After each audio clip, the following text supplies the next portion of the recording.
నల్గొండ జిల్లాలోని ఛాయా సోమేశ్వరాలయంలో స్వామివారిపై పడే నీడ రహస్యాన్ని ఓ అధ్యాపకుడు ఛేదించాడు. ఛాయ కారణంగా ఈ ఆలయం ఆంధ్ర రాష్ట్రంలోనే చాలా ఫేమస్. ఇంతకాలంగా ఎవ్వరికీ అందుచేకని మిస్టరీని ఓ మాస్టర్ కనిపెట్టడం అందరినీ అబ్బురపరుస్తోంది. భౌతిక శాస్త్ర ప్రమాణాల ఆధారంగా ఆయన దాన్ని నిరూపించడం మరింత ఆకట్టుకుంటోంది.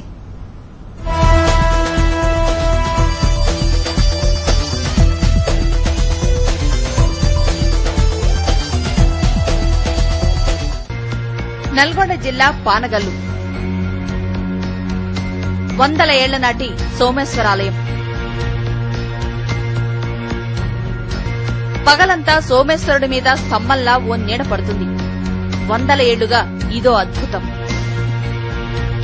భక్తులను తాదాత్మ్య స్థితిలోకి తీసుకెళ్తున్న మహా అద్భుతం. దీని వెనుకున్న అసలు రహస్యాన్ని ఓ మాస్టారు ఛేదించారు. శాస్త్రీయంగా ఆధారాలతో నిరూపించారు. నేను నిరూపించడానికి ఈ థర్మోకోల్ మోడల్ తోటి గుడి నమూనాని తయారు చేశాను.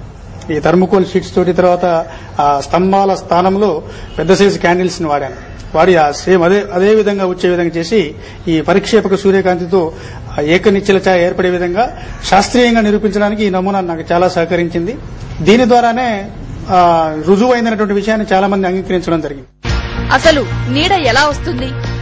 ఎక్కడి నుంచి అంతరాలయంలోకి ప్రవేశిస్తోంది? ఉదయాస్తమాన పర్యంతం సోమేశ్వర లింగంపై స్తంభం నీడ ఎలా ఉంటోంది? 100 ఏళ్లుగా ఇదో పెద్ద మిస్టరీ.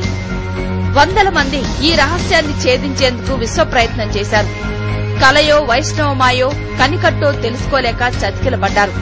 ఓ భౌతిక శాస్త్ర అధ్యాపకుడికి మాత్రం ఆఖరికి ఆ రహస్యం తెలిసిపోయింది. కాకతీయ శిల్పుల కళా నైపుణ్యానికి భరత జాతి మొత్తం నీరాజనాలు పడుతోంది.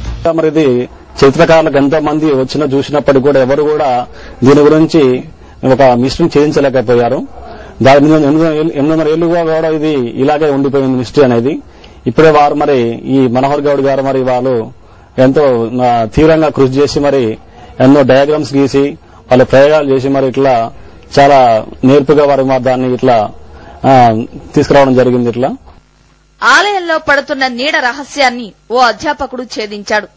భౌతిక శాస్త్ర గణిత శాస్త్ర ప్రమాణాలతో నిజాన్ని నిరూపించాడు. 800 ఏళ్ల రహస్యం గుట్టు విప్పాడు. ప్రత్యేకత ఏంటంటే ఈ దేవాలయం చుట్టూ కూడా ఖాళీ ప్రదేశాలు వదిలిపెట్టాడు. అంటే సాధారణంగా ఏ దేవాలయం మనం చూసినా కూడా కాంపౌండ్ వాల్ తోటి ఎంక్లోజ్ చేసి ఉండబడుతుంది. కానీ ఇక్కడ కాంతి లోపలికి ప్రసరించే విధంగా నిర్మించడం జరిగింది. ఎందుకంటే ఈ ఛాయకు అది అవసరం కాబట్టి శిల్పి ఆ విధంగా పథకం ప్రకారం నిర్మించాలని చెప్పి మనం ఊహించుకోవచ్చు.